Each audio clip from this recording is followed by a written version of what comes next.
mencionarlo por acá, que cuando estamos en un contexto de evaluación procesal, asumen que el contexto de una expedición, de una medida de protección, que en realidad es un elemento accesorio, un elemento complementario, secundario, derivado del proceso principal, va a ser eficiente. Y ese es el principal error que lamentablemente comete no solamente nuestra legislación, sino también nuestra propia ley, ¿correcto? Y por eso es que tenemos que tomar en cuenta mucho esta realidad. Y por eso es que la estamos dividiendo en dos sectores absolutamente marcados, ¿correcto? En primer término, tenemos que hacer mención, ¿qué cosa? Del verdadero trámite, del verdadero proceso sobre el cual se va a desarrollar, ¿qué cosa? La evaluación de violencia familiar. Y fíjese que la evaluación del contexto de violencia familiar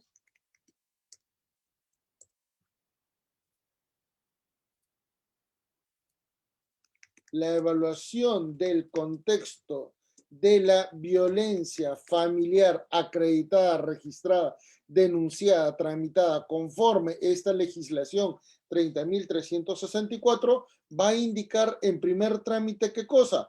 Una participación de un juzgado de familia, eventualmente como no todos los distritos judiciales del país tienen, va a ser ¿qué cosa? Un juzgado civil o eventualmente un juzgado mixto, ¿correcto? Y en segundo término, un juzgado penal. Y ahí ya comenzamos a observar una pequeña deficiencia. ¿Y por qué esta pequeña deficiencia? Porque al final de cuentas, este proceso que exige en primer término, ¿qué cosa? La evaluación de elementos probatorios, ¿correcto? Para poder determinar, va a exigir también, ¿qué cosa? La actuación de pericias. Y esto es absolutamente referencial porque lamentablemente se cree que estos elementos no son importantes. Y hay un gran elemento. El contexto familiar es muy subjetivo. Por lo tanto, la sola evaluación de este proceso nos permite entonces detallar cómo es que entonces vamos a analizar las medidas de protección que salen de la ley 30.364 y que de alguna manera son un elemento paralelo, pero que no necesariamente inicial, no necesariamente, ¿qué cosa? Inmediato, sino que pueden ser paralelos y que eventualmente pueden ser generados con posterioridad e inclusive con una condición de anterioridad. Y esto es muy particular y nos permite indicar el proceso, el trámite judicial, ¿correcto? Va a estar totalmente diferenciado. Esto es el trámite judicial. Y por eso es que nosotros siempre cuestionamos esto. Se cree con una idealización absolutamente extrema, ¿qué cosa? Que una sentencia judicial soluciona el problema.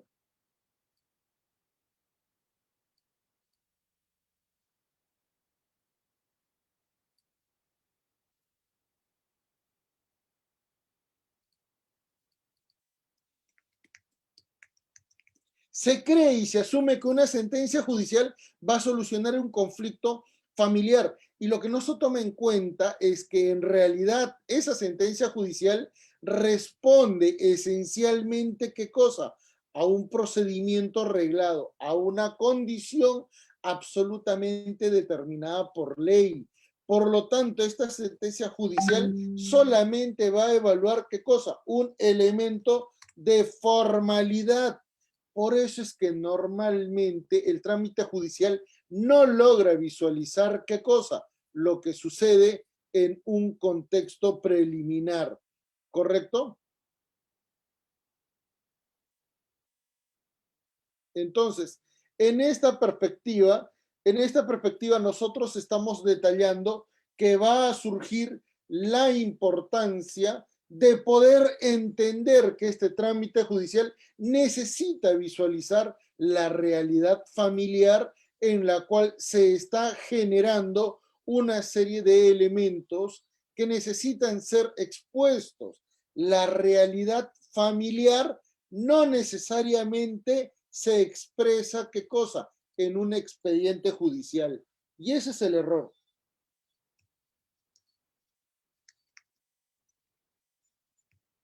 ¿correcto? El expediente judicial no necesariamente determina una condición vinculada a la realidad familiar. Son dos panoramas totalmente distintos, ¿correcto? Y la realidad familiar inclusive tiende a generar condiciones muy particulares, muy diferentes, ¿correcto? Entonces, esto nos permite entonces detallar qué cosa, que va a ser muy importante entender a esta realidad familiar. Pero ¿cómo vamos a entender a esta realidad familiar si lamentablemente estos elementos nos permiten indicar algunas consideraciones que son sumamente importantes de detallar? En primer término, por ejemplo, ¿qué familia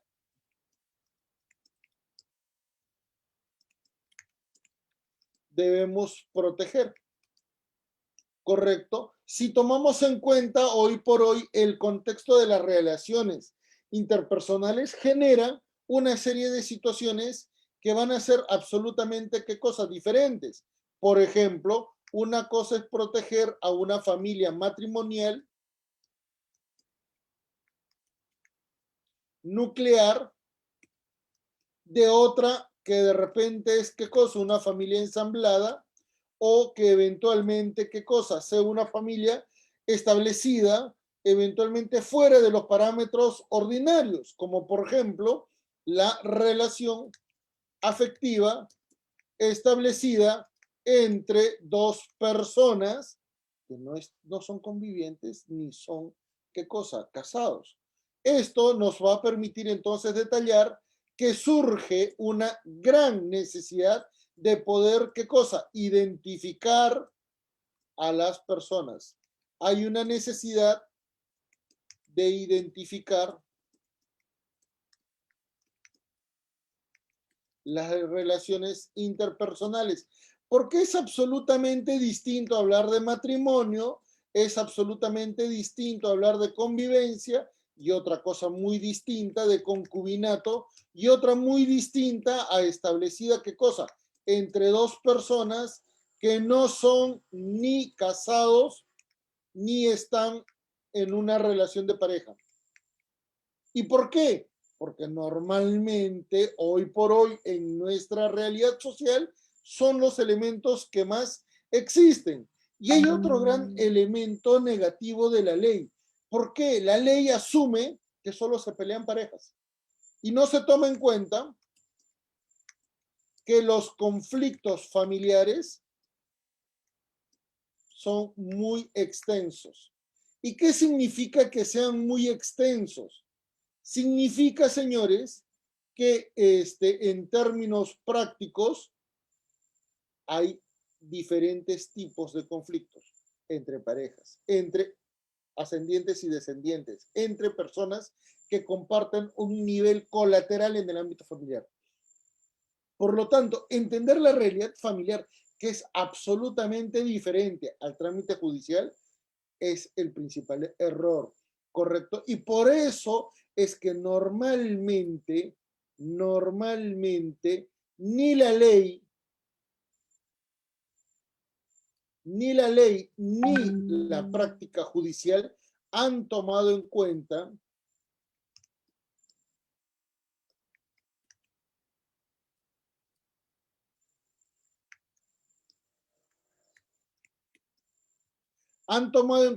que estos tres factores son totalmente distintos y que no pueden vincularse en la misma dimensión. Esto es totalmente distinto al trámite que normalmente se aplica, ¿qué cosa? Al conflicto civil. Y el conflicto civil es totalmente distinto, ¿correcto? Es absolutamente diferente y por eso es que merece entenderse en otra dimensión. El conflicto civil es muy diferente al conflicto familiar. Y surgen entonces dos contrastes tan complicados que en el ámbito del derecho probatorio nos vamos a no, vamos a indicar qué cosa, que surge una gran condición sobre la cual tenemos que evaluar.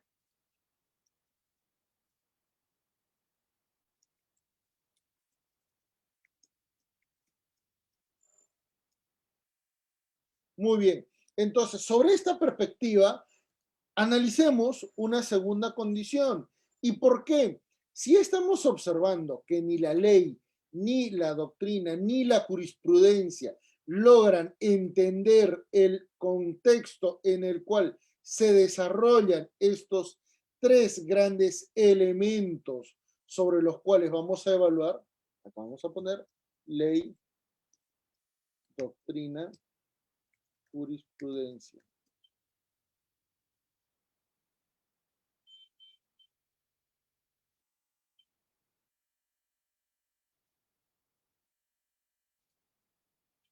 Muy bien.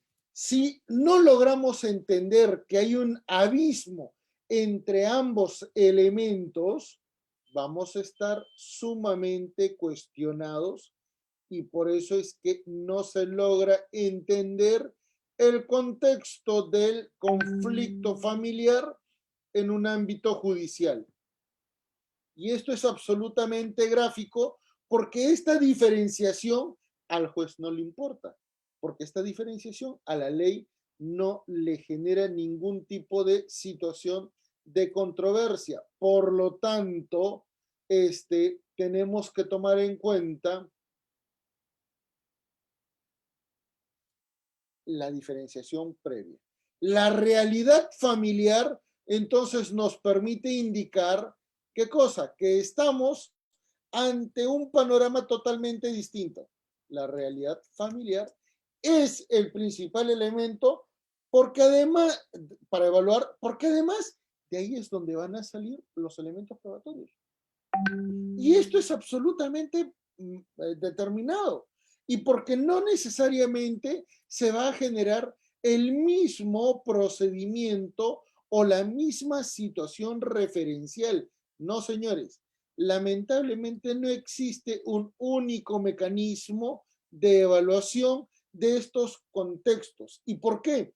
Porque cada pareja, cada situación genera una referencia totalmente independiente. ¿Correcto? Entonces, cuando la familia está en una situación positiva o eventualmente sin crisis, sin ningún tipo de inconveniente, es porque en esencia esta realidad familiar no genera ninguna controversia.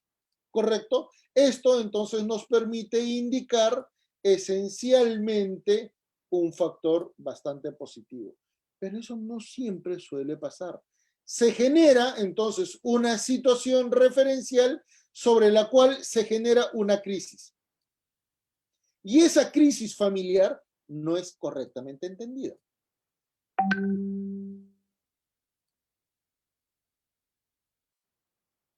A ver qué pasó. Se borró el... Ah, perdón. Ya. Se me había ido la pizarra. Un momentito. Entonces, en esta perspectiva, vamos a poder observar qué cosa, que surge una crisis, pero esta crisis no es una crisis común y corriente. Estamos hablando de una crisis en el ámbito de las relaciones familiares, en el ámbito en el cual se tiene que entender correctamente cómo es que esta crisis va a incidir en las relaciones familiares. Por eso es que es absolutamente importante detallar que van a existir tres categorías o tres elementos de evaluación, ¿correcto? La primera de ellas, crisis en una relación de pareja,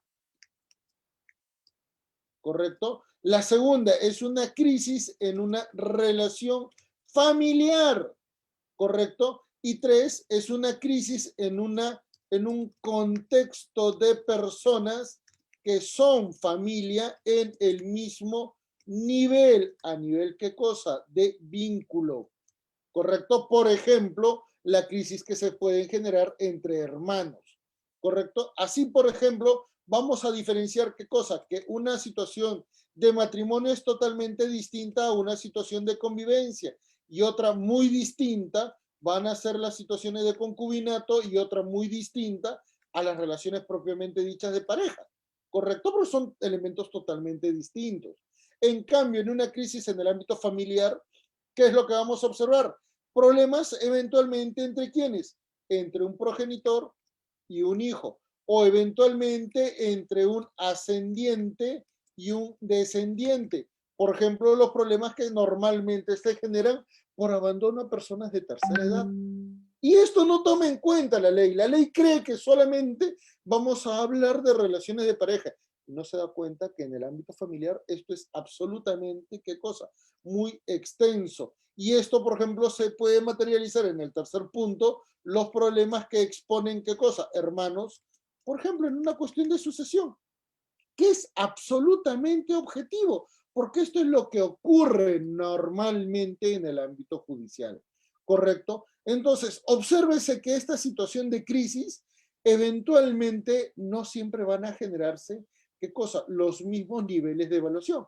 No, porque pueden surgir varios elementos que van a, ¿qué cosa? Condicionar la evaluación de esta realidad crítica. Vean que estamos ya pasando a un nivel de evolución, ¿correcto? ¿Y qué es lo que va a ocurrir en forma inmediata a la situación de crisis? Señores, cuando ocurre una situación de crisis, generalmente va a ocurrir, ¿qué cosa? Una condición de procrastinación. Y esa situación de procrastinación es evidentemente el primer factor que no logra ser conocido en este ámbito judicial. ¿Por qué? Porque la procrastinación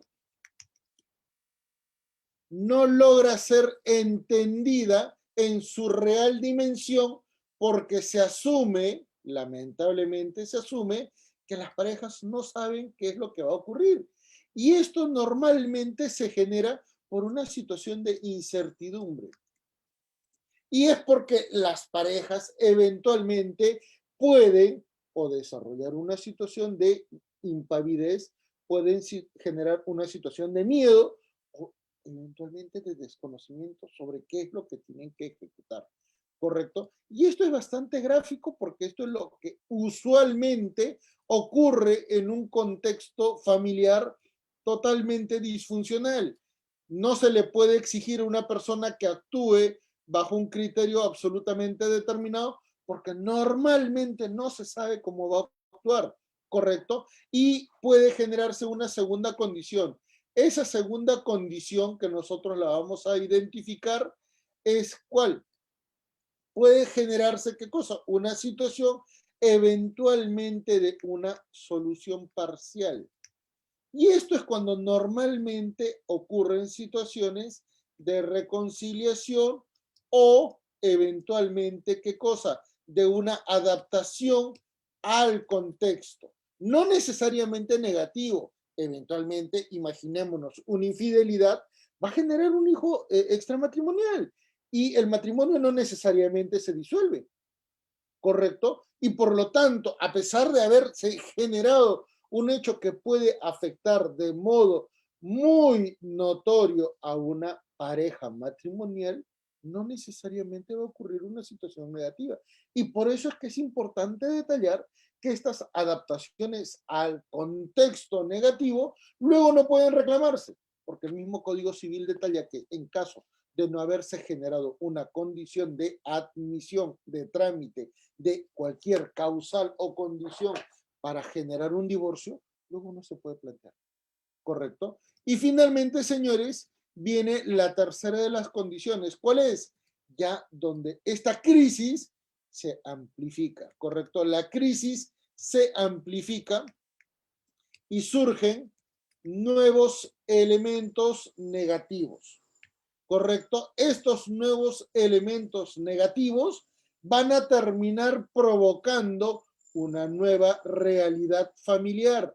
Y esa realidad familiar ya nos permite entonces detallar una situación de conflicto familiar.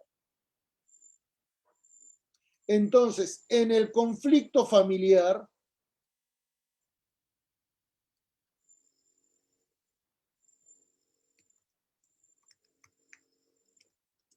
vamos a poder observar ¿qué cosa?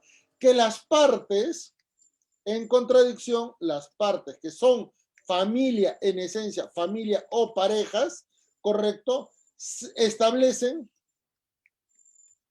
condiciones de exigencias o de derechos o de obligaciones, tanto a favor de sí mismas como también a favor de terceras personas. ¿Correcto? Entonces, esto es bastante gráfico, bastante importante porque de alguna manera nos permiten detallar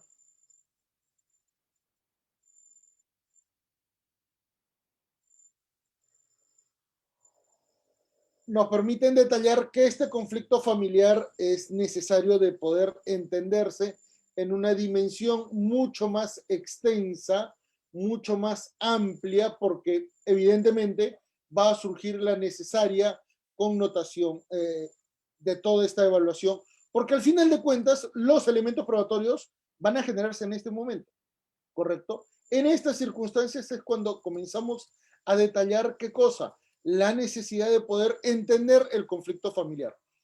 Un favorcito, la persona que está descansando en su cama, si pudiera apagar el video, por favor, se lo agradeceré, muy amable.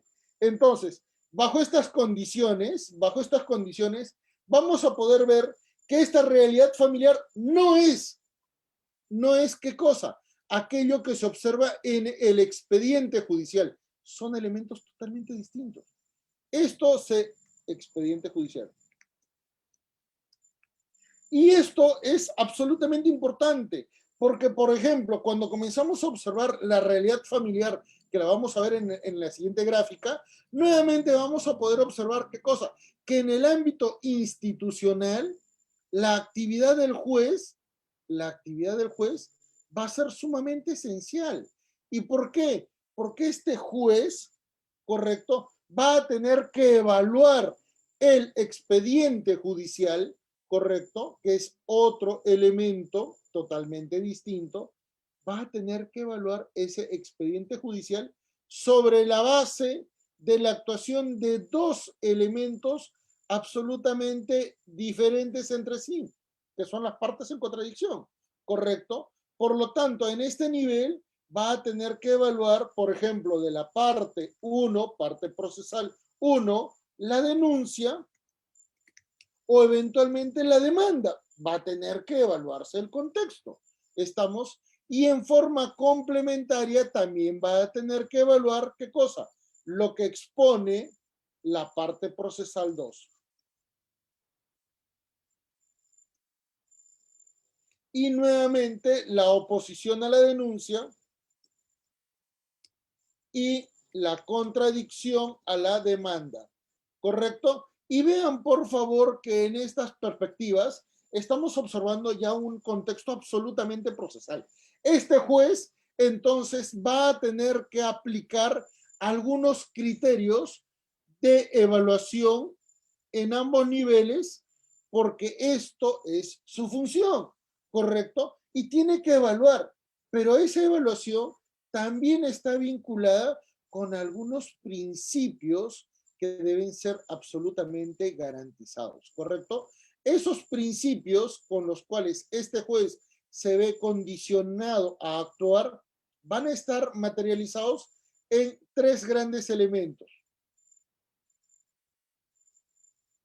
¿Correcto? Tres grandes elementos. El primero de ellos va a estar condicionado, ¿qué cosa? Con una legislación. Y no solamente va a ser una legislación nacional, no, va a ser una legislación internacional en primer contexto, va a tener que ser la evaluación, ¿qué cosa? De la Constitución, va a tener que ser, ¿qué cosa? Una aplicación de los códigos que pudieran aplicarse en este contexto y de las leyes particulares para luego generar, ¿qué cosa? La evaluación de la ley 30.364, ¿correcto? En forma complementaria, este juez va a tener ¿qué cosa? Que evaluar lo que indica la práctica de la jurisprudencia, ¿correcto? Y en este sentido va a tener que ser muy cuidadoso para poder entender y comprender los alcances del pleno, el pleno civil de la Corte Suprema, ¿correcto? Pero no solamente ese, también muchas decisiones del Poder Judicial y del Tribunal Constitucional que van a ser aplicables a estos conflictos, ¿correcto? Por ejemplo, señores, si ustedes observan el contenido del octavo pleno casatorio civil sobre anulación de una transferencia de un bien de sociedades de gananciales, se van a poder dar cuenta que los evaluadores, los jueces del contexto familiar en evaluación, literalmente no han analizado el contexto familiar. No les importó.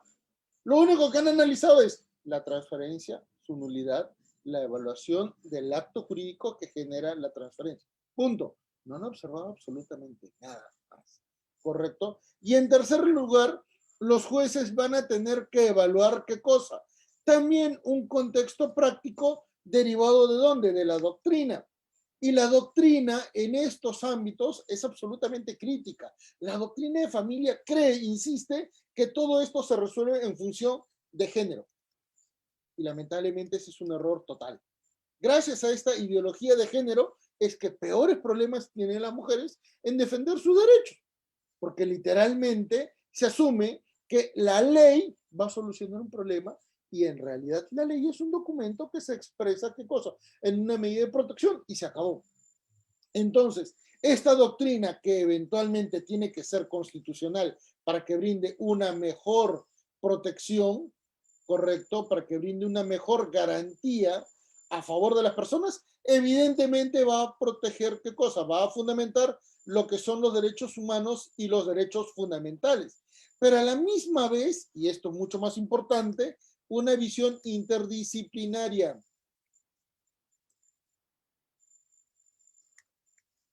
¿Y por qué va a ser muy importante que se ejecute una visión interdisciplinaria?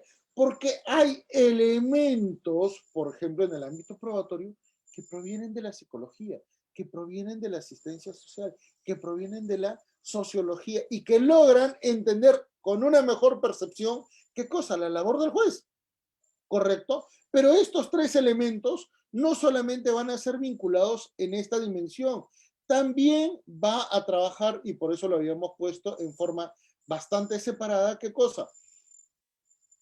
El contexto de todos los principios y garantías que son aplicables al análisis de esta realidad. Y esto es sumamente importante porque no se suelen tomar en cuenta, ¿correcto? No se suelen tomar en cuenta y esto es lamentable. Por eso es que vamos a mencionarlos en este nivel, en esta dimensión. ¿Qué es lo primero que tiene que tomar el juez, señores, en estas perspectivas? Este juez tiene que apreciar que estamos necesariamente, ¿qué cosa? Ante una diferenciación entre el conflicto civil puro del conflicto familiar, que es totalmente distinto, ¿correcto? El conflicto civil se basa esencialmente en dos características: en la evaluación de los derechos de las partes procesales y B, en la evaluación de los intereses de las partes procesales, ¿correcto? En cambio, en el conflicto familiar se toman en cuenta algunas condiciones muy diferentes, ¿correcto? Se toma en cuenta la evaluación de los derechos de las partes procesales, la evaluación de los derechos de las personas que integran el conflicto familiar, ¿correcto? Se va a tomar en cuenta la evaluación de los intereses de las partes procesales, pero a la misma vez se va a tomar en cuenta la evaluación de los intereses de las personas que intervienen en el conflicto familiar. Y si no me creen, vamos a detallarlos, ¿correcto? En forma mucho más compleja. Por ejemplo, señores, el interés superior del niño, genera, ¿qué cosa? Una condición no solo procesal, sino también estatal a favor de los niños, adolescentes, aún en contra de los progenitores. Y esto es absolutamente referencial. Por lo tanto, téngase en cuenta esto. 2. Cuando estamos atendiendo estas situaciones, en el conflicto familiar se debe evaluar las condiciones personales de las partes que están involucradas para evaluar su nivel de debilidad, para así generar acciones de tutela, por ejemplo, a favor de mujeres, a favor de personas con discapacidad o eventualmente a favor de personas de la tercera edad o eventualmente a personas que tienen alguna incapacidad. Correcto, véase que en estas perspectivas ya el conflicto familiar es totalmente distinto a lo que normalmente se ha evaluado en un contexto procesal.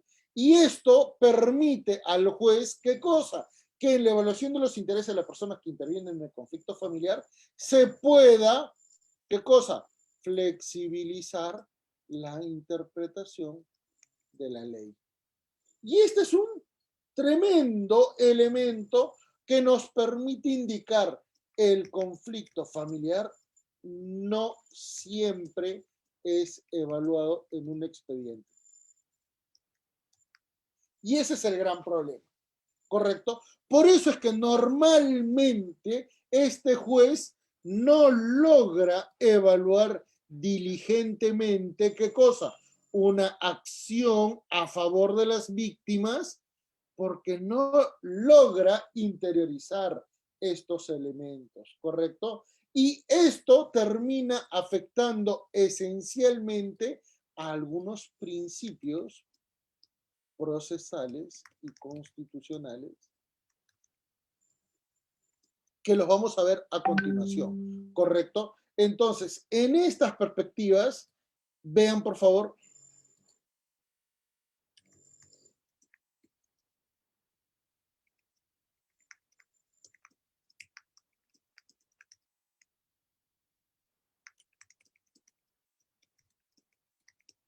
entonces, en estas perspectivas, vamos a poder detallar que la labor entonces de este juez está sumamente condicionada, ¿correcto? Porque véase que este juez asume que lo que le indican las partes procesales es lo que lo va a limitar. Y es cierto, porque si actúa de otra manera, podría generar ¿qué cosa? Una condición infrapetita, podría generar una situación ultrapetita, o eventualmente una acción extra petita. Y ese es el límite que tiene entonces este juez, porque no sabe cómo reaccionar ante estas condiciones que lamentablemente le van a generar una controversia sumamente compleja, sumamente más amplia, mucho más expuesta a la evaluación de lo que estamos detallando, ¿correcto? Y por lo tanto, cuando nosotros comenzamos a evaluar el momento de la evaluación procesal, tenemos que partir a entender esta actividad del juez va a tener que ser entendida en una dimensión muy interesante con respecto a qué cosa, de algunos principios y garantías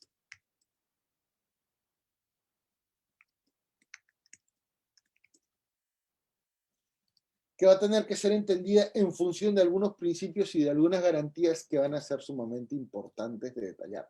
Antes de evaluar, ¿correcto? Esto es antes de evaluar.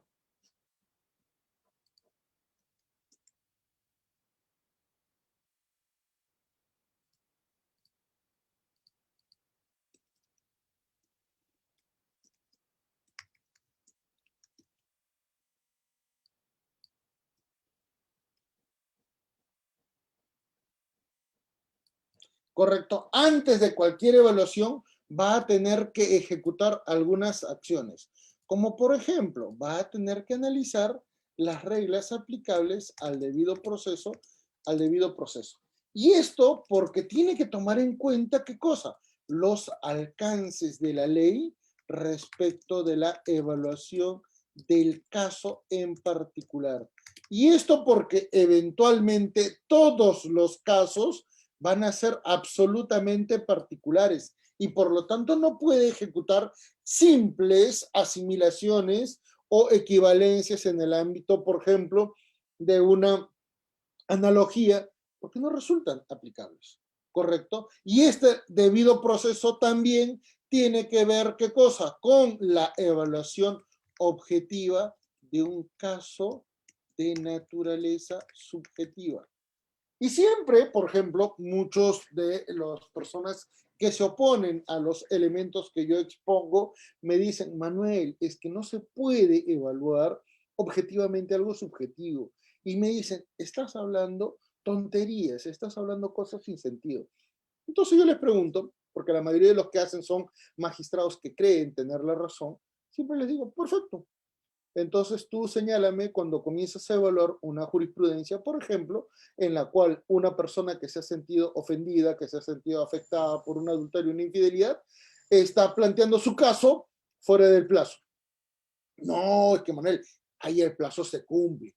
Ah, perfecto. ¿Y por qué entonces esas denuncias de feminicidio y de violencia familiar? Porque justamente se perdonó esa primera infidelidad, pero nunca se logró solucionar el conflicto entre las personas. ¿Cómo evalúas eso? No, es que esto ya es totalmente distinto. Eso no forma parte del expediente. Ah, entonces tú evalúas el expediente y no las personas.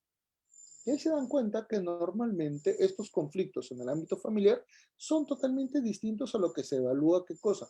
En un contexto procesal civil. Es muy diferente analizar un pagaré, es muy diferente analizar el cobro de un cheque, es muy diferente analizar un despido, es muy diferente analizar un delito, un tipo penal, cuando en realidad existen elementos muy objetivos en estas áreas, en estas disciplinas, que por ejemplo evaluar las razones por las cuales una persona acepta eventualmente condiciones negativas en una relación familiar. Señor, usted pasó 20 años indicando en su expediente, en su demanda, que se la pasó 20 años afectada, lastimada, vulnerada, criticada, condicionada, discriminada, golpeada, maltratada, y recién plantea una acción. ¿Qué pasó durante 20 años? Entonces, si un juez le dice, no, ya no te creo porque si durante 20 años no has ejercido su derecho, no tengo por qué creerte porque ahora recién vas a defender su derecho.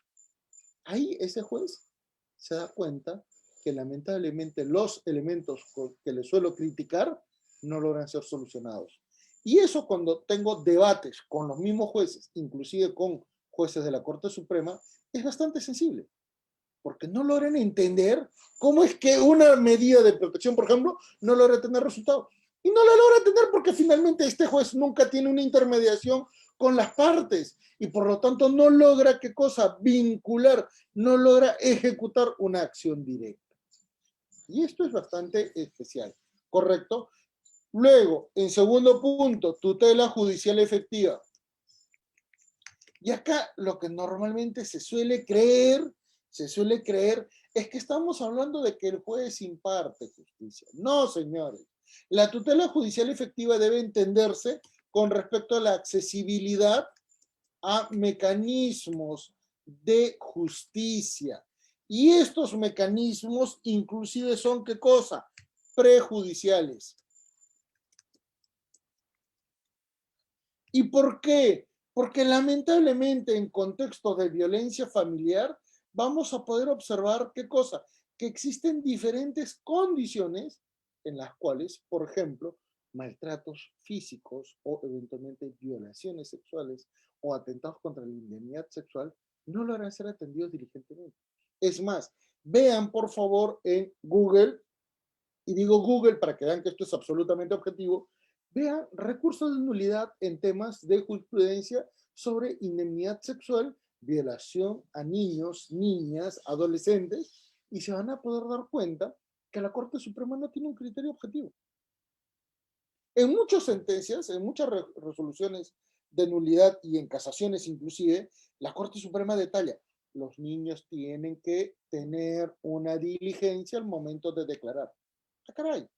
Y esa diligencia tiene que ser objetiva, porque no se puede restringir, ¿qué cosa? La presunción de inocencia. Y a un niño entonces le están exigiendo que se comporte como un adulto. Y ahí se dan cuenta que esa accesibilidad a mecanismos de justicia no es racional, ¿correcto? Y por eso es que la tutela judicial efectiva se vincula esencialmente con otras garantías. Este es un criterio de complementación.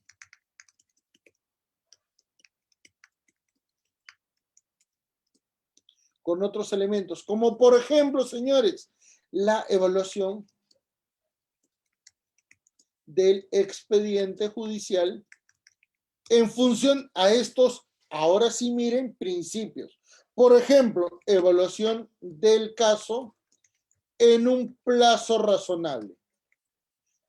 Los jueces que siempre me critican siempre dicen, Manuel, exageras. Entonces, como yo estoy exagerando, solamente me gustaría decirles, vean el plazo razonable, vean solamente el plazo del octavo pleno casatorio.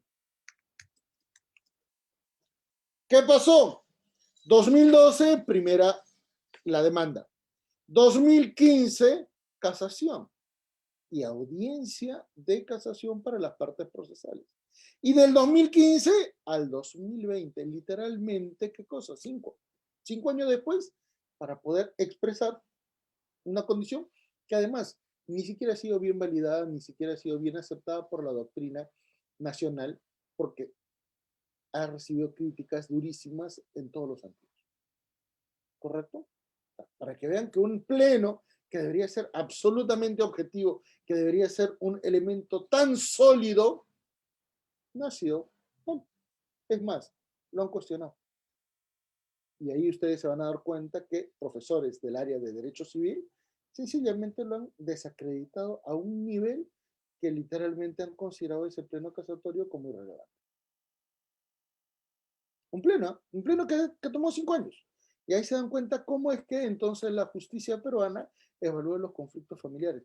Peor aún, de 94 páginas de ese pleno casatorio, solamente en 2 páginas y en párrafos que no pasan de 4, han hablado de la condición familiar. ¿Y cuál condición familiar? Que una mamá divorciada de un primer matrimonio, casada en segunda oportunidad, no modifica su DNI, compra un bien. Y ese bien, aún con el DNI no modificado como casada, transfiere ¿a quién? A la pareja de su hijo, que es su conviviente. Y en segunda oportunidad, la conviviente transfiere ese bien, ¿qué cosa? Comprado de mala fe, ¿ya? De una sociedad de gananciales a una tercera persona, que era ¿qué cosa? Su roommate, su compañera de vivienda, su compañera de casa. Ante estas referencias, la Corte Suprema no ha tomado ningún tipo de consideración, como si esto fuera irrelevante, ¿correcto? También tienen que observar qué cosa, que el juez debe ser imparcial. Y acá viene un gran problema, pues. En los casos de conflictos familiares, normalmente a cargo de magistradas, la visión femenina es absolutamente, ¿qué cosa? Contraria a cualquier elemento objetivo.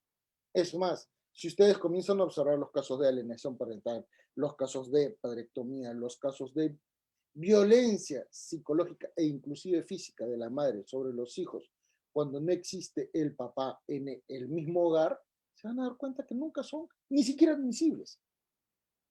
Y es como si la mamá nunca pudiera ejecutar ninguna acción. Es literalmente una santa. Y claro, cuando ejecuta las situaciones, como por ejemplo de decir, tu padre es un miserable, tu padre te ha abandonado, tu padre se ha ido con otra, eso no es problema, no, ¿qué va a ser alienación parental? No, son pequeños dichos. A ese nivel de imparcialidad, correcto, estamos hablando. Y esto también nos indica qué cosa, que este juez debe evaluar elementos probatorios objetivos. En otras palabras, debemos estar hablando de pericias técnicas que logran evaluar el caso de un modo mucho más diligente, cosa que normalmente no sucede así. ¿Correcto? Entonces, en estas perspectivas, señores, obsérvese por favor que tenemos que tener en cuenta algunas condiciones que deben superar el contexto tradicional de nuestra visión, ¿correcto? Esto tiene que ser totalmente diferenciado porque, ahí se me borró, porque además nos permite entender otros elementos, ¿correcto? Como por ejemplo, ya no solamente que el juez debe ser imparcial ni nada por el estilo, sino que tiene que haber qué cosa, un criterio de doble instancia.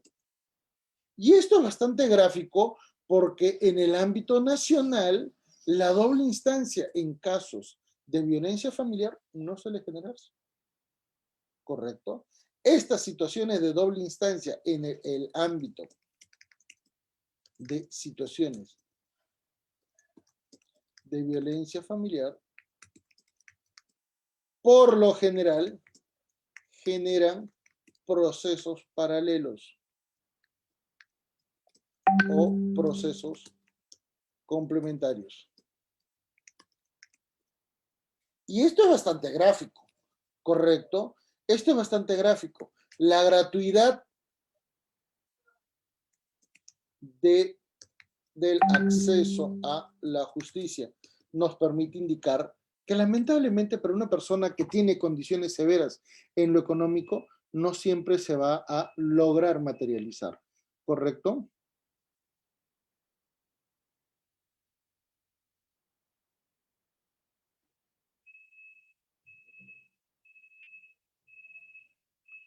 Correcto, entonces véase por favor que estamos ante una condición muy particular, muy especial, que nos va a indicar, ¿qué cosa? Una referencia muy importante, porque la gratuidad del acceso a la justicia nos va a indicar que por más que tengamos, por ejemplo, defensores de oficio, esto no logra atender. ¿Qué cosa? El costo humano de ir a un sistema judicial porque involucra tiempo, porque involucra condiciones personales, laborales y familiares que no siempre son, ¿qué cosa? Evaluados en su real dimensión. Véase que estamos ante un contexto totalmente distinto y esto nos va a permitir entonces indicar qué cosa, que algunas garantías procesales y constitucionales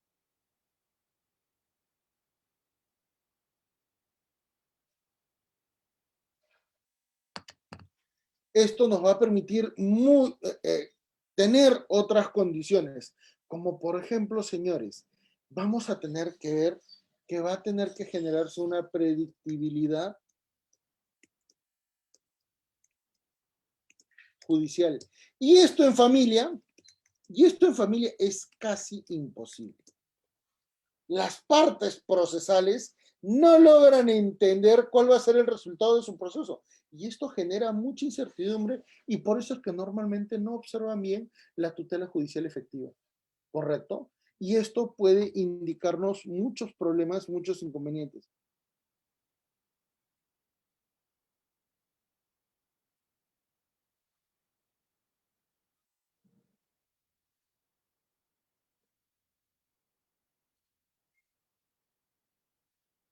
Entonces, ante estas perspectivas, véase por favor que la actividad judicial ya de por sí está condicionada, ya de por sí está delimitada, ya de por sí está actuando, ¿qué cosa? Como si estuviéramos ante un expediente judicial tradicional, pero los valores son totalmente distintos.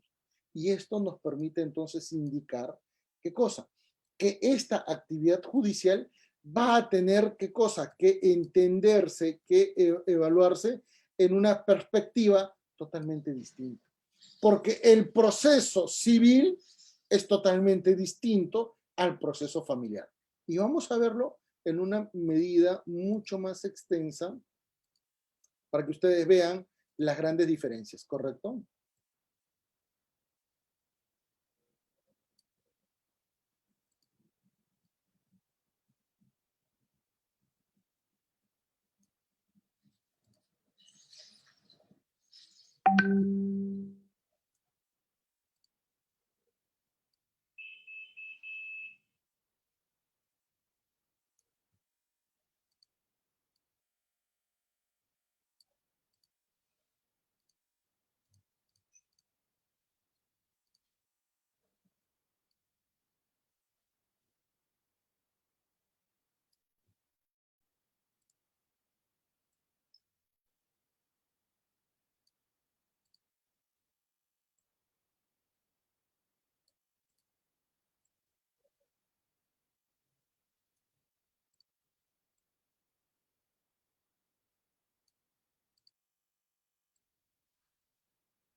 Entonces, vamos a observar que el proceso en el ámbito civil, en el ámbito puro, va a detallar los siguientes elementos, ¿correcto?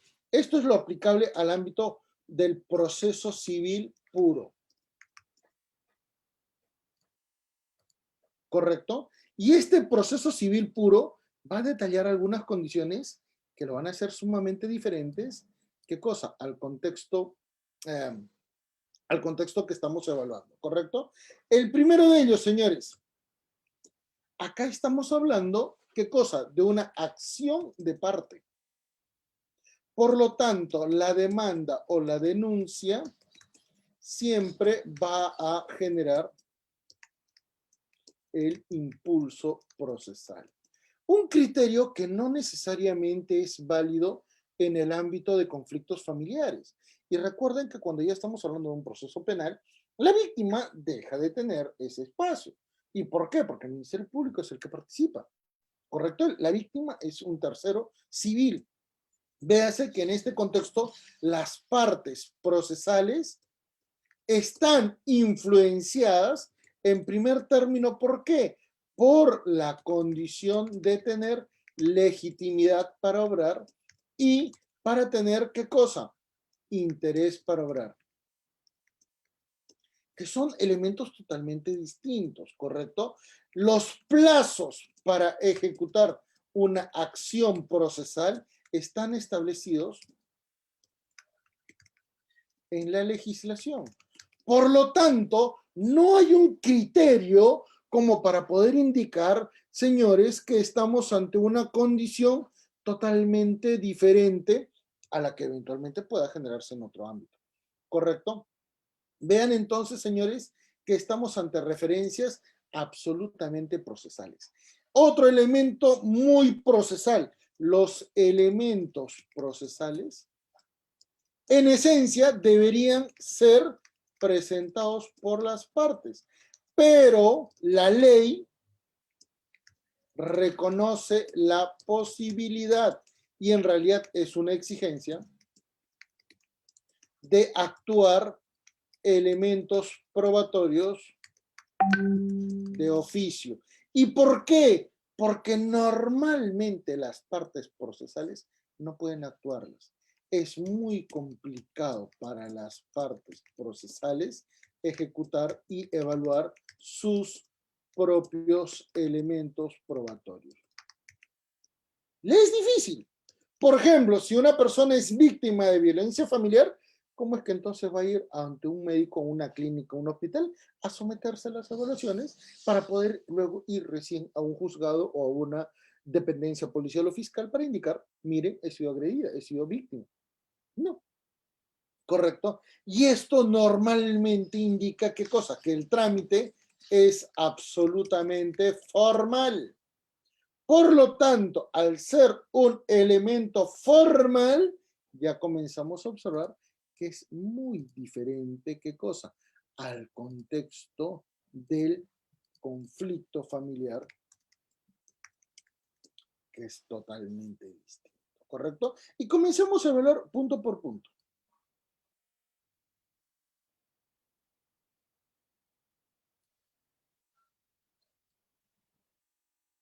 Y comencemos a evaluar punto por punto, ¿sí? A ver, veamos. En primer término, recuerden, señores, los terceros no pueden participar. En otras palabras, los progenitores de una víctima no pueden intervenir, ¿correcto? Los padres sin tenencia no pueden participar a favor de su hijo en caso, por ejemplo, de un síndrome de alienación parental. No lo pueden hacer, ¿correcto? En esta eventualidad, ¿qué cosa? Tampoco los terceros pueden intervenir, pese a que algunos terceros tienen interés para obrar. Un ejemplo bastante específico en este nivel es que no todos los involucrados del conflicto familiar pueden intervenir en estos casos. Hay absolutamente elementos totalmente opuestos, ¿correcto? Por ello es que normalmente la parte procesal no es equivalente a la parte que interviene en un conflicto familiar. Es totalmente distinto, ¿correcto? Y esto nos permite indicar la ley y la práctica judicial han flexibilizado, ¿qué cosa? La presentación de elementos probatorios. ¿Correcto? Hay muchísimas presunciones, más criterios más amplios para aceptar, validar o eventualmente actuar elementos probatorios presentados por una parte afectada en un caso de violencia familiar. ¿Correcto? ¿Por qué? ¿A qué se debe? No lo pueden hacer. Por lo tanto, los criterios subjetivos deben evaluarse en una verdadera dimensión, tanto en lo procesal como en lo probatorio. Y han habido cambios. Por ejemplo, señores, en el presente año el Tribunal Constitucional ha emitido dos sentencias bastante importantes. La primera de ellas ha admitido ¿qué cosa? Que todos los elementos probatorios registrados en una comunicación de chat, en una comunicación de WhatsApp o de Face, van a poder ser ¿qué cosa? Considerados elementos probatorios bastante importantes, ¿correcto? Entonces, esto nos permite entonces indicar que vamos a detallar una referencia muy significativa, ¿correcto? Y a partir de ahora entonces analicemos el contexto procesal, el contexto probatorio, que es totalmente distinto, ¿correcto? El contexto procesal está vinculado esencialmente al trámite del proceso, ¿correcto? El proceso judicial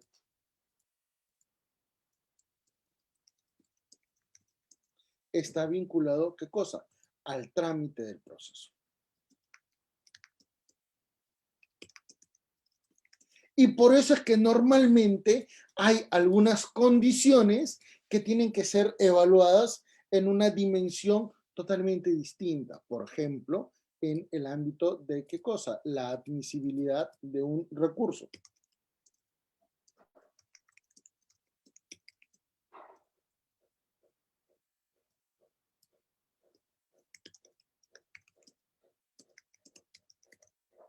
Y nótese que estos elementos son absolutamente, ¿qué cosa? Formales, ¿correcto? Luego viene, ¿qué cosa? La etapa de la notificación a la contraparte.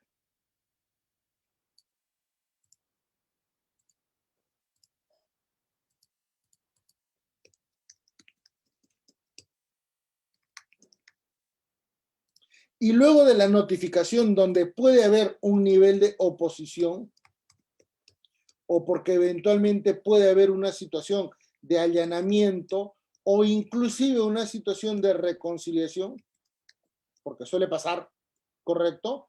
Va a generarse ¿qué cosa? La actuación de los elementos probatorios. Y ahí viene ya nuestra principal condición. Señores, en el trámite del proceso mismo,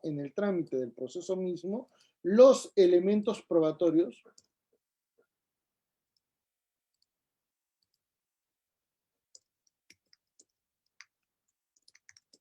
Esto es, la prueba se actúa no necesariamente en la audiencia, puede ser en el ámbito de la audiencia, pero pueden actuarse, ¿qué cosa? Tanto en forma previa, en forma inmediata a la audiencia o en forma posterior, ¿correcto? La audiencia es un elemento muy objetivo en este ámbito.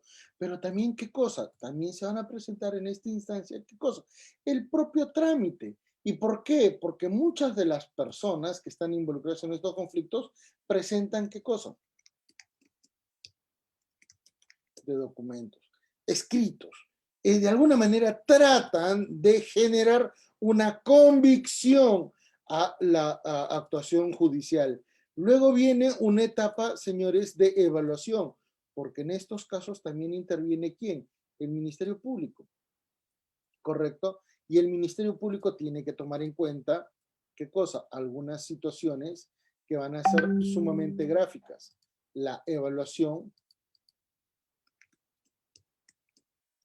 del Ministerio Público, donde también ya se tiene que tomar en cuenta, ¿qué cosa? El informe de la pericia, el alcance de la pericia. Y finalmente, en última medida, la condición de la sentencia.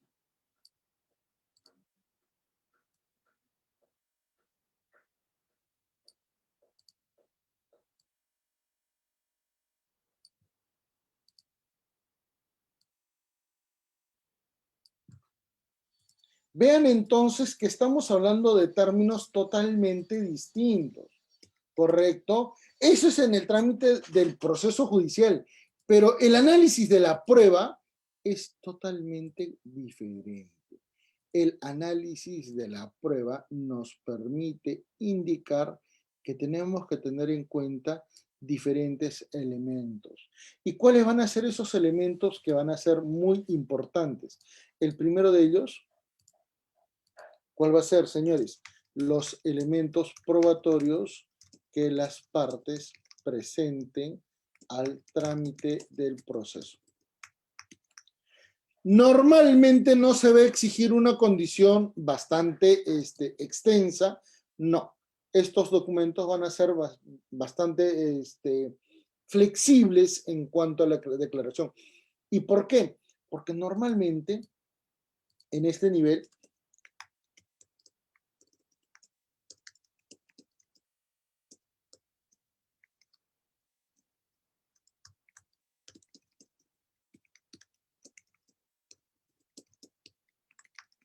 normalmente es que se genere la declaración de la víctima y no se presenten otros elementos, ¿correcto?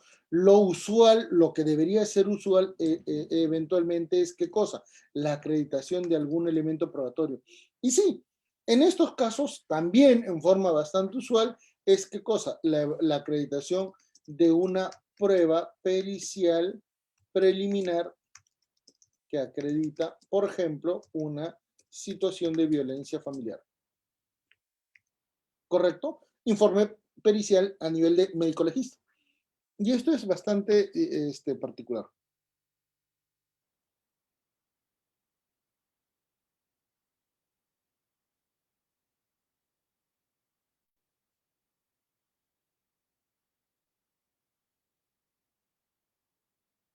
¿Ya? Entonces, vean por favor que en estas estructuras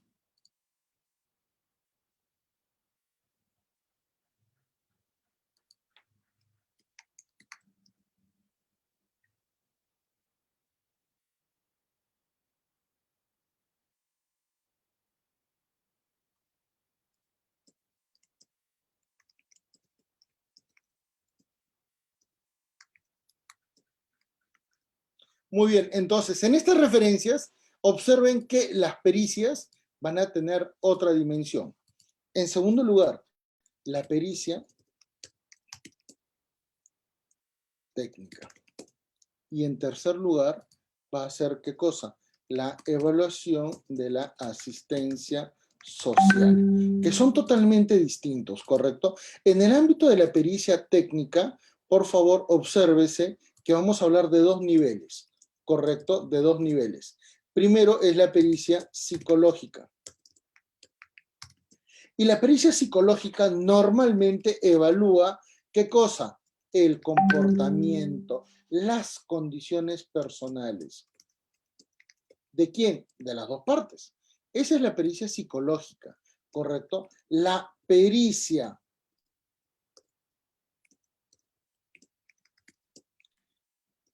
psiquiátrica es totalmente distinta, porque en este nivel evalúa el, ¿qué cosa? ¿Cómo decirlo? El perfil psicosomático y de salud de una persona. Acá hay evaluaciones mucho más técnicas, ¿correcto? Y finalmente viene, ¿qué cosa? La evaluación legista. Hay un gran inconveniente en este ámbito. Nosotros tenemos un promedio de 37 cortes superiores y de las 37 cortes superiores en todo el territorio nacional, una sola corte tiene, ¿qué cosa? En el equipo multidisciplinario de apoyo, un psiquiatra. ¿Por qué el Poder Judicial no tiene psiquiatras? Porque normalmente las pericias en ese nivel tienen que ser evaluadas por el Ministerio Público. Podría considerarse que esto es justificativo, pero ante la cantidad de presión social y ante la cantidad de casos en el ámbito de violencia familiar, el solo tener un solo psiquiatra en una sola corte en el país ya de por sí genera una condición negativa en el ámbito de las pericias que resultan cuestionables al ámbito judicial. Y por eso es que normalmente la evaluación de la asistencia social es limitada. ¿Y por qué? Porque tampoco tenemos muchos asistentes sociales en cada caso judicial en nuestro país, sino muy por el contrario, los tenemos en poca medida y además sujetos a una sobredemanda y una sobrecondición procesal que, bueno, no resulta ostensible, no resulta calculable en una dimensión mucho más idónea, ¿no? Entonces, esto al final termina indicando. Si al final todos estos elementos van a ser importantes, muy bien, vayamos entonces a definir qué cosa, al concepto de víctima. Ahí recién comenzamos a detallar que este contexto de víctima va a ser totalmente distinto. ¿Y por qué? Porque según nuestra legislación, vamos a poder observar qué cosa, que van a generarse tres grandes condiciones o tres grandes bloques sobre los cuales esta víctima va a poder ser entendida, ¿correcto? Normalmente se va a entender que la víctima está estructurada, ¿qué cosa? En tres niveles.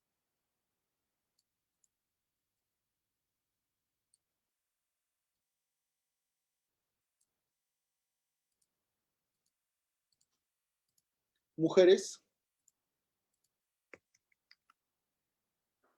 niños y adolescentes,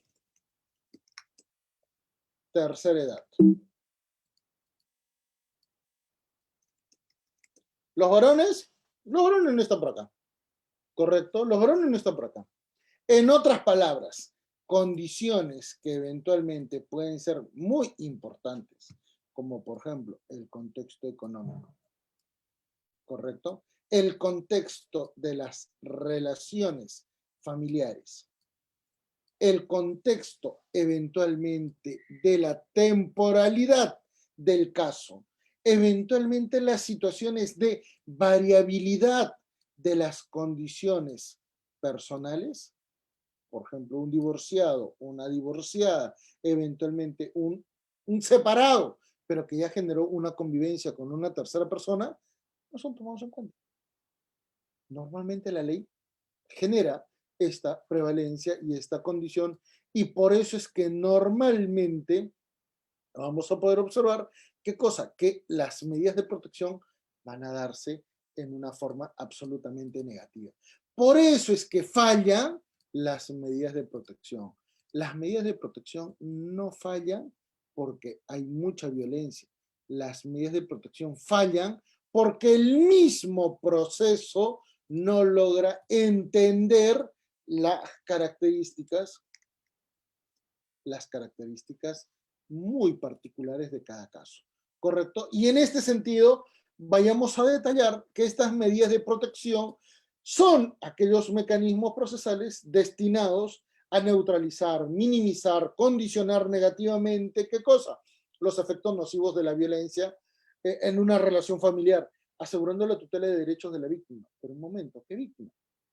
Si estamos hablando de tercera edad, es muy difícil que esa persona de tercera edad pueda ir directamente a denunciar una situación de violencia familiar. Y hay casos muchísimos que acreditan esta situación.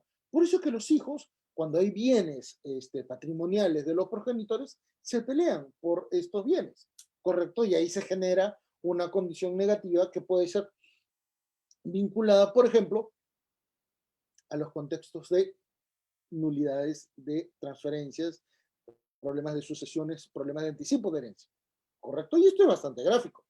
En el caso de niños y adolescentes, igual. Si la madre ejecuta actos de violencia psicológica, como por ejemplo la alienación parental, no se admite siquiera esas demandas. Y no importa. Y es más, les invito a revisar. Revisen. Hoy por hoy tenemos un promedio de 13 casaciones sobre alienación parental. Casaciones, ¿ah? No estoy hablando de sentencias. Casaciones.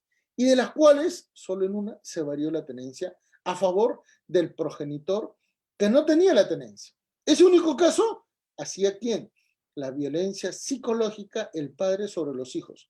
Y como era el padre el que tenía la tenencia, se varió la tenencia a favor de la mamá. En todos los otros casos donde fue la madre la que ejecutaba los actos de violencia psicológica contra los hijos, no se varió la tenencia. Y es más, en esas casaciones, la Corte Suprema detallaba, sí hubo violencia.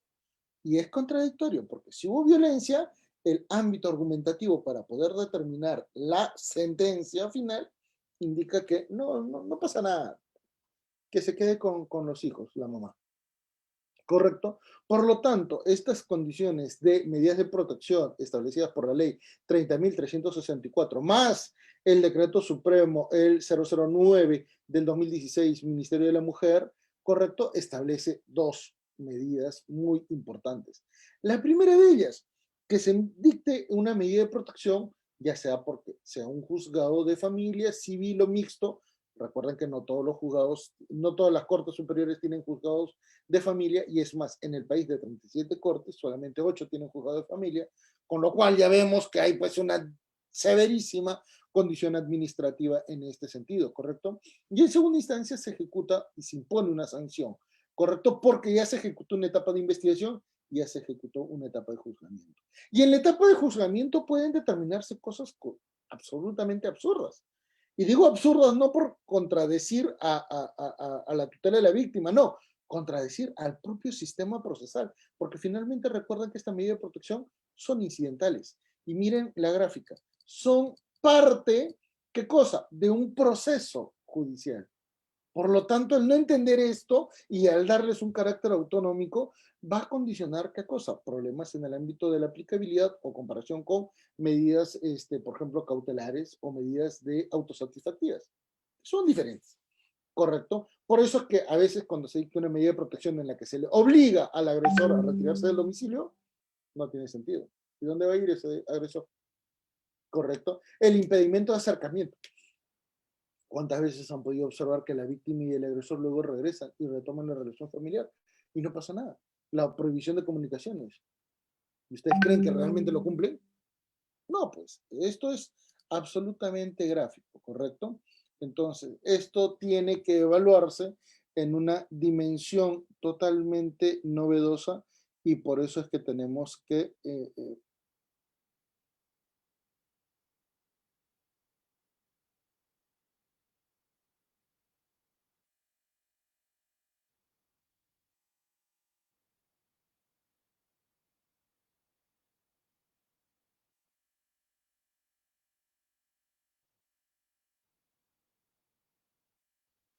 y eso nos permite entonces indicar, tenemos que entender que estas medidas de protección no son eficientes no por la víctima, son ineficientes por el contexto en el cual se desarrolla, porque no logran entender, y miren por favor esta estructura que hemos puesto en la parte, en la diapositiva número 2, en que la realidad familiar no se ve en el expediente judicial. Y esto es gráfico, y esto es muy importante y que finalmente nos permite indicar, señores, nos queda hacer muchísimas más clases para poder hacer comprender que la realidad familiar es totalmente distinta a lo que se expone en un ámbito judicial, porque ni siquiera las mismas partes son conscientes de sus derechos o de sus condiciones. Y esto es gráfico. No se le puede exigir a una persona que no sabe qué hacer cuando en realidad esto no le corresponde decidir inmediatamente. Hay situaciones subjetivas, condiciones sociales, condiciones morales, condiciones inclusive hasta religiosas, ¿correcto? Que nos permiten indicar que estamos ante una condición y ante un contexto totalmente diferenciado y que merece una diligencia totalmente especial, porque de lo contrario estaríamos actuando muy negligentemente.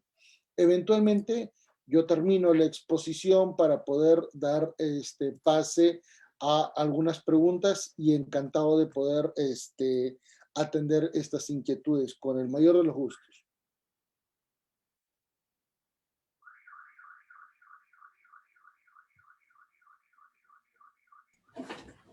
Doctor, buenas tardes. Una preguntita, una Con todo consulta. gusto, señor. Con todo gusto. Primero, felicitarle por su gran exposición Gracias. y luego consultarle. Mire, yo tengo un amigo que tenía a su esposa casado por matrimonio civil, el cual siempre sobrellevó la relación con la esposa, en donde la esposa tendía a salir de su casa varias veces y regresar a la casa de los padres. Ya. O sea, retornar. Y Ujú. esa inestabilidad emocional llegó a un punto que mi amigo se cansó y un día ya decidió divorciarse, se fue a la comisaría, previamente a ello conversó con la esposa y le hizo su mudanza, le ayudó a hacer su mudanza, de alguna manera, y se retiró de la casa de la esposa. Bueno, el hecho es que este amigo fue a la comisaría y tenían 2 hijos y asentó que la esposa había hecho abandono en hogar. Correcto. Luego de esto la esposa tenía su hermano policía, el cual de manera rápida se enteró de que el esposo, bueno, de su hermana, había ya asentado el abandono en hogar de la esposa.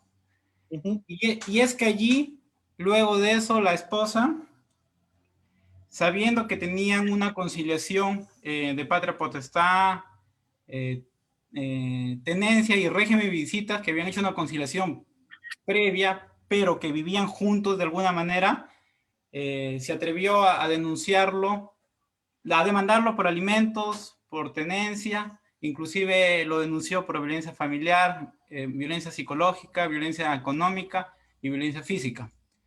Entonces yo a lo que voy es que posteriormente la madre ha retornado con mi amigo, pero, Ya.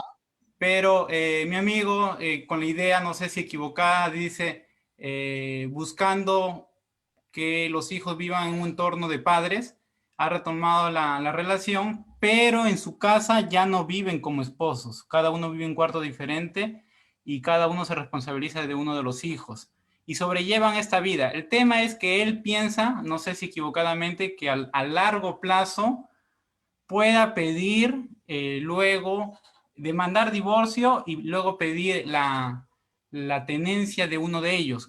Uno de ellos va a cumplir 7 años y la otra va a cumplir 3 años, porque considera con las denuncias que le hizo y la forma como lleva la crianza de los menores, ya que no se enfoca en su crianza, permite que le pegue uno de ellos a la madre, el niño le pega, la niña también le pega, entonces él piensa, no sé si equivocadamente, que a futuro al pedir una demanda de divorcio y un régimen y una tenencia, será factible que él, siendo el hombre y siendo el que alguna vez ha sido golpeado y maltratado también psicológicamente, pero que nunca denunció, pueda tener una posibilidad real en esta sociedad peruana para poder apelar a una tenencia, al menos de uno, considerando que ya va a cumplir 7 años, y que en su casa, donde actualmente viven, él ya ha estructurado un piso con cocina, con sala, con cuartos completamente ordenados, ha conseguido una chica que le cuida a sus hijos, ya que la madre que vive ahí ni siquiera se dedica de manera real.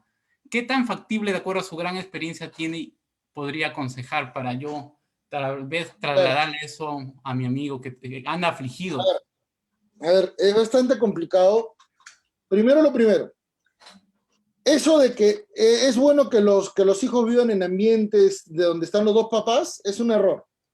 Eso es una visión que no tiene ningún resultado y además termina provocando mayores conflictos entre los progenitores. ¿Correcto? Y esto es absolutamente insostenible en el tiempo. Normalmente eso de que yo vivo en mi cuarto, tú vives en tu cuarto, jamás logra reparar una condición familiar. ¿Correcto? Dos, eventualmente, ¿qué es lo que le conviene tener mucho a este señor? Registrar los comportamientos. Y si eventualmente hay situaciones de violencia entre la madre y los hijos, no interesando quién haya generado la violencia, que queden registrados.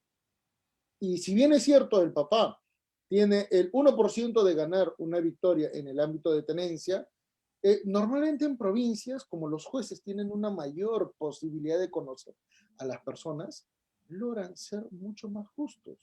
Y estas situaciones le podrían garantizar al papá la tenencia, no uno. Tiene que acreditar, tiene que eventualmente definir sus condiciones, porque esto, el señor lo que está haciendo se llama procrastinación. Está dejando eventualmente la solución a un segundo momento, cuando en realidad no existe segundo momento. ¿Qué va a pasar si en alguna circunstancia eventualmente el señor se ofusca y termina por destrozar la casa o termina por golpear a la señora? Pues va a terminar siendo, ¿qué cosa? El agresivo, el ofensor, el absolutamente miserable. Y ante esas realidades va a ser imposible generar alguna situación positiva. No es aconsejable, lo ideal es que el señor se separe inmediatamente, pero el señor logre tener una correcta defensa de sus derechos, no necesariamente en un ámbito judicial, sino en un ámbito preliminar. Tiene que estar a buen recaudo, tiene que tener, tiene que llevar el registro de todas las cuotas alimentarias que está pagando y tiene que acreditar las condiciones negativas de la madre. Y, doctor, ¿y sería aconsejable, claro, de inmediato la separación, Sí. sabiendo que ya ha venido siendo chantajeado de que si no regresaba con ella y sus hijos, pues no le darían a los hijos, considerando que alguna vez ya se ha A ver, separado y 2 meses le negó ver a sus hijos y cuando fue con la policía no le dejaron verlos, inclusive. así es, así es. Si hubo un chantaje, ¿cómo se acreditó el chantaje? ¿Con mensajes o no? Así es. Bueno, ¿y por qué no los actuó? Eso es violencia. Y se ¿Cómo podría... podría él, Ya. cómo podría él defender la posibilidad de tener la tenencia de los hijos si no exhibe las comunicaciones? ¿Mm? Ahí se dan cuenta que una cosa es el ámbito privado y otra cosa es totalmente distinta el elemento probatorio. Y hoy por hoy los juzgados sí admiten esos elementos probatorios. Los chantajes son absolutamente acreditables. El problema es que no confían en que estos elementos probatorios tengan efecto. Y sería saludable, por ejemplo, en estos tiempos de pandemia, entablar una demanda por divorcio y a la vez hacer una conciliación No, la extrajudicial conciliación no para sirve. el monto de la mensualidad. A ver, señor, las conciliaciones son una burda medida en estos contextos. O sea, yo tengo muchos amigos que son conciliadores y ninguno de ellos funciona. Es más, he publicado un libro con con uno de los conciliadores más famosos del país, que es Martín Pinedo, y a él le paro diciendo, inclusive en el libro, la conciliación no funciona. La conciliación no funciona por un gran problema. Las partes llegan a la conciliación solamente para tener un documento y se acabó. Y no lo cumplen. No Sí. lo cumplen. La Constitución no Entonces, sirve. claro, Lo ideal es, demanda de divorcio. no, ahorita tiene que ver qué cosa, el tema de la tenencia. El divorcio va a demorar muchísimo tiempo. Mejor es que vea la tenencia inmediatamente. La tenencia y cómo asegurar si esa señora tiene las llaves de la casa, que no vaya a la casa a hacer problema y le pueda Por eso generar estoy viendo otra las medidas denuncia de de violencia protección. familiar que ya le ha hecho. Así es. Lo que pasa es que el señor ya está considerado como agresor. Entonces, cuando él pida cualquier cosa, va a tener en contra, ¿qué cosa? La primera denuncia. Y es porque está actuando a destiempo. Por eso que tiene que ir de una vez a una consulta legal para poder evaluar sus acciones y también los recursos que más le convienen en el tiempo, porque cada vez que pasa el tiempo va a terminar qué cosa, con menores derechos y por ende también perjudica a sus hijos. Y probablemente como la medida de protección son atemporales, él sigue todavía vigente esa medida de protección y él está de alguna manera perjudicado, ¿no?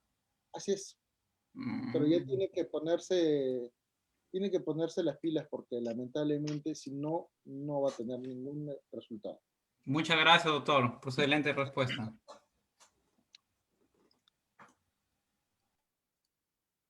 Estimado doctor Bermúdez, ¿me escucha? Sí, claro. Buenos días, estimado doctor Bermúdez. Le saluda el abogado Villalobos de la ciudad de Chimbote.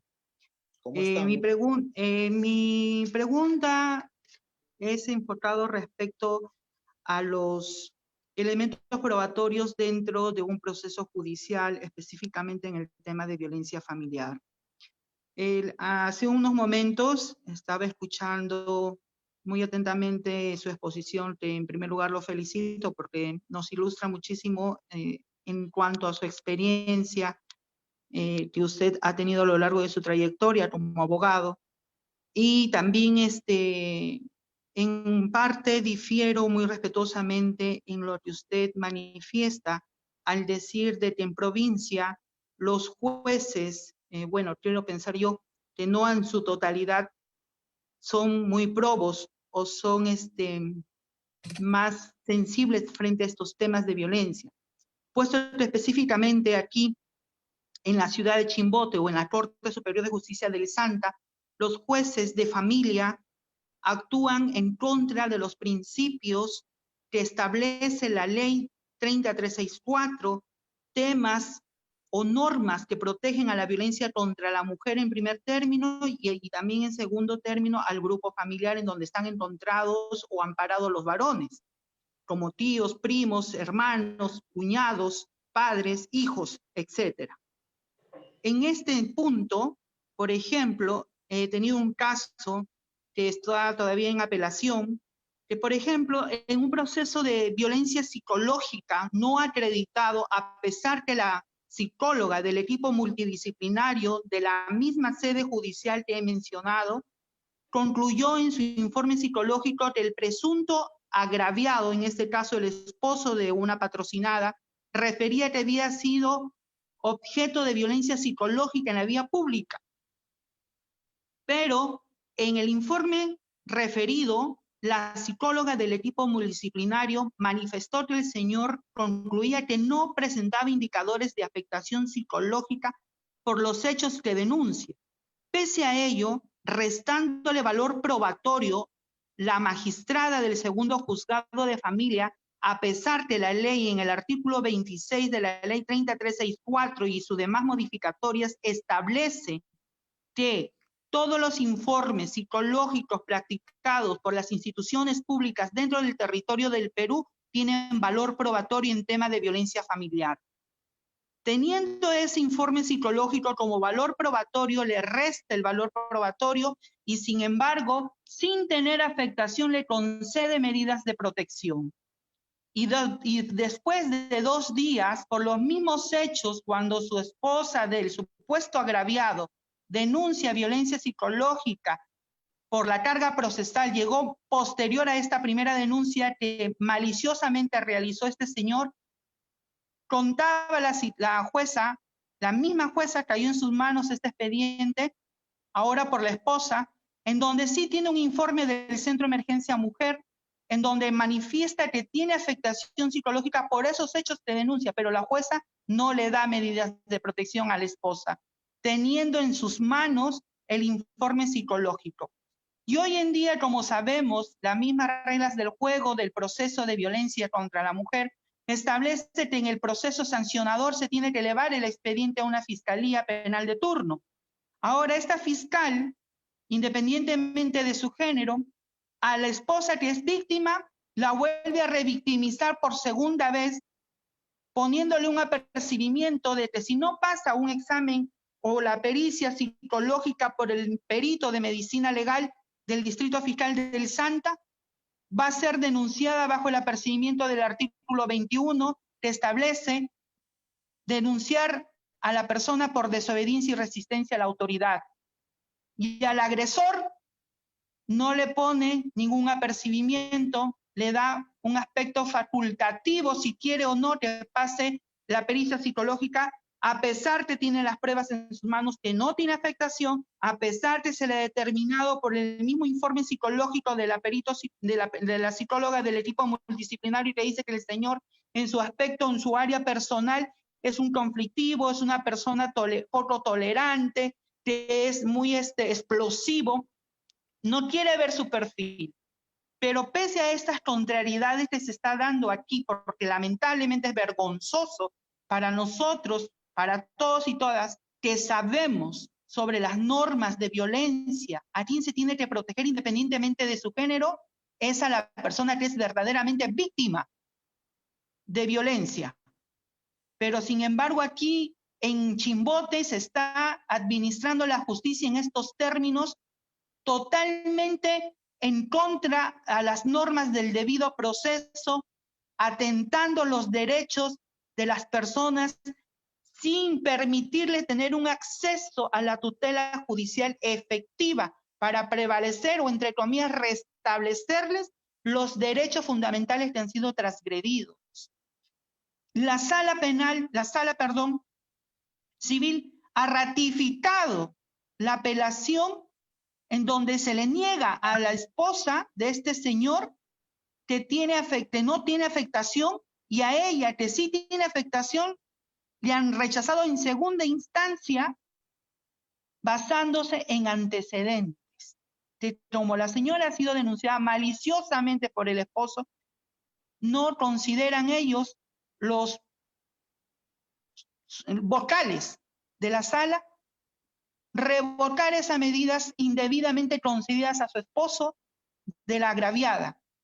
Lamentablemente, doctor, si bien es cierto que existen falencias o vacíos en nuestra legislación, también hay un tema que se puede agregar de desconocimiento de la ley de algunos operadores de justicia, que no están siendo sensibilizados frente a estos temas, y como usted mismo lo ha expuesto en su muy ilustrativamente su ponencia, de que cada caso es particular, cada caso de violencia tiene sus propias particularidades, es un contexto familiar diferente al otro, no se puede aplicar por analogía todo lo que es para un tema de proceso de violencia, y sin embargo restándole valores probatorios a las pericias y revictimizando por segunda vez a la víctima con pericias, sabiendo nosotros que la ley lo establece bien claro. Ya hay una pericia inicial, ya hay un informe psicológico inicial en donde se ha acreditado o no la violencia en situaciones en algunas partes procesales, pero sin embargo vuelven a hacer nuevamente que se pase una pericia. A lo largo con esto lo que se está logrando es perdonar de alguna u otra forma, como se dice, es una ley muerta, al agresor. Porque con una segunda evaluación, si nosotros sabemos por la experiencia, cuando una persona ingresa en estado de crisis, a una evaluación va a arrojar afectación. Pero pasando 1 año, 2 años de los hechos de violencia por el cual se inició inicialmente un proceso de violencia familiar, pasar por una segunda evaluación ante el perito de medicina legal, se estaría ya perdiendo por el transcurso del tiempo esa situación de crisis y va a arrojar que no tiene afectación. Y el sustento de los fiscales, ¿qué es lo que dicen? No, un momentito. La ley dice que para el principio de la doble victimización solamente son para el caso de los niños y no para las personas mayores. Yo le dije muy respetuosamente y discrepando con la fiscal, le dije, doctora, discúlpeme, le digo, dígame usted en qué parte del artículo de la ley o el artículo 18 de la ley 3862 establece que solamente por el principio de revictimización es para los niños. Ahí no lo dicen ni niños, ni adultos, ni nada. Dice para las personas víctimas de violencia. No está especificando solamente para niños. Pero sin embargo, han dejado eso de lado y están haciendo con esto, perdonándole el delito que ya ha sido acreditado de parte de la autoría, de la responsabilidad penal, porque hoy sabemos que violentar a una mujer o violentar a cualquier grupo, a los miembros del grupo familiar, es un delito. ¿Qué, en su experiencia, doctor, podría ilustrarnos cuál sería el abordaje legal que podríamos nosotros hacer prevalecer para que esto, pues obviamente, tenga una eficacia en su totalidad? Puesto de que los mecanismos que acá la ley es bien clara. Si tienes afectación o tienes tal o cual delito o violencia o el tipo de violencia acreditado, pues provee de acuerdo a ley, dándole su medida de protección o no. Pero sin embargo, los jueces se basan en de que si hay antecedentes, si no hay antecedentes, y restando valor probatorio a la pieza fundamental o a una prueba idónea, que es una pericia en donde ya se pronunció por eso. Es que, a ver, hay varias cositas que vamos a precisar, porque, bueno, de lo que usted ha detallado, ¿correcto? Sin ánimo de contradecirla. Pero lo primero, cuando yo mencionaba que en provincias los jueces tienen una mayor facilidad para conocer, es que es cierto. Es cierto, en la gran mayoría en la gran mayoría de cortes en el país, de juzgados en el país, los jueces en el interior del país no es que no tengan una carga procesal muy alta, la tienen, pero esa carga procesal es muy inferior a la que tiene un juzgado de Lima, Lima Norte, Callao, Lima Este, Ventanilla. Las proporciones son totalmente distintas. Por lo tanto, los jueces de paz en el interior del país tienen la posibilidad de estar un poquito más cerca de las partes y conocer la verdadera realidad. Por eso que los juzgados de paz en el país, incluyendo los de Lima, tienen mejores niveles y ratios de eficiencia en sus decisiones. Es algo objetivo, ¿correcto? Dos, que el sistema judicial en el ámbito de violencia familiar es un desastre. O sea, lo vengo diciendo desde el 2003. No funciona, no sirve, no logra atender a la verdadera naturaleza de las víctimas, porque primero, ni siquiera logra identificar correctamente a las víctimas. ¿Correcto? Se cree que esto es una condición contra la mujer y punto, y se acabó. Y no es así. ¿Correcto? No es así, porque hay muchísimas personas de tercera edad que no son atendidos. Y tres, los procedimientos son tan formales que al final lo que a los jueces les importa normalmente es el documento que está en el expediente. Y no se dan cuenta que si acá dice A y la realidad dice Z, no se dan cuenta de la diferencia. Y eso ya no es un tema de ley, es un tema de sensibilidad social. Y el gran problema es que el mismo sistema judicial no logra atender estos casos, no logra visualizar la manera más idónea de poder resolverlos. ¿Y qué están haciendo? Han desactivado muchísimos juzgados de familia para pasarlos a juzgados de violencia familiar. Ya, están desvistiendo un santo para vestir a otro santo y al final no logran nada. Con las políticas de género que tienen, que son absurdas, lamentablemente están provocando mayores problemas. Y ante esto, lamentablemente, ni siquiera recursos procesales resultan válidos, porque ya en el tiempo, inclusive ya las partes hasta se aburren y generan situaciones como, por ejemplo, el burnout, en el que ya no quieren litigar, ya les importa un pepino, ya ni siquiera, ya no quieren ver a sus hijos, porque sencillamente ya no quieren continuar litigando. Y esta es la realidad.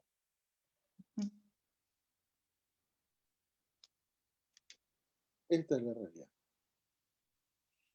Muy bien, tomando en cuenta la ejecución de nuestra sesión, agradezco muchísimo el que hayan estado presentes y quedo muy agradecido con Sofocap y con todos los presentes. Muchísimas gracias, señores. Ha sido un gusto cordial. Permiso. Muchas gracias, doctor Arce. Gracias, doctor. Gracias, doctor. Doctor. Gracias, doctor. Excelente Muchas gracias, ponencia. doctor. Gracias.